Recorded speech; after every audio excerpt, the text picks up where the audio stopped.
À 12 ans, je savais que j'allais être vigneron et j'en suis très heureux aujourd'hui. C'est une passion. Donc j'ai repris le Château Grolet en 2009, qui est mon premier millésime. Il faut savoir que pour moi, le Château Grolet, c'est un côté sentimental parce que mes grands-parents ont commencé comme ouvriers sur ce château. Alors à Blaye, on est juste en face du Médoc, entre Margaux et Saint-Julien. On a tout pour faire un grand vin, comme un grand cru classé.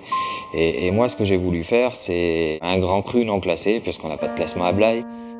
C'était un pari sur l'avenir, et je me suis mis à travailler les vignes comme les grands crus. Oui, pour moi, le Malbec, donc, c'est un vieux cépage du Bordelais qui revient au goût du jour et qui est un cépage qui amène l'exotisme. Pour moi, c'est un peu le sud de la France. Et ce cépage, en fait, il amène plutôt le côté épicé, le côté violette et tout qu'on retrouve pas sur les autres cépages à Bordeaux.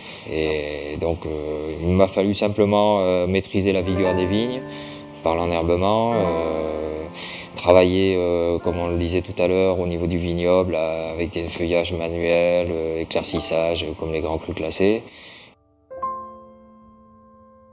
Le Château Grolet fait partie d'une association de 10 châteaux qui s'appelle Château Solidaire. C'est 10 vignerons qui sont solidaires entre eux. Et cette association elle repose effectivement sur la confiance. Le Château Grolet sans Château Solidaire, ça aurait été sûrement, on va dire, une qualité peut-être en dessous.